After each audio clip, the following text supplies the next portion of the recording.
We're entering the next stage of the Nature-Based Future Challenge. The last few weeks, your proposals were pushed further. You refined your designs, addressed feedback, and made your proposals sharper and more coherent. After careful review, 10 teams move forward.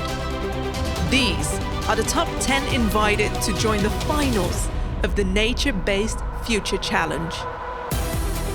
Pulse, Rivierta, Spartina, Sets and Deeds, the 5 River Alliance, Hydro Soil Sense, Revival, Aqua Verde, Reboot, Living Downstream, and Mississippi Beavers.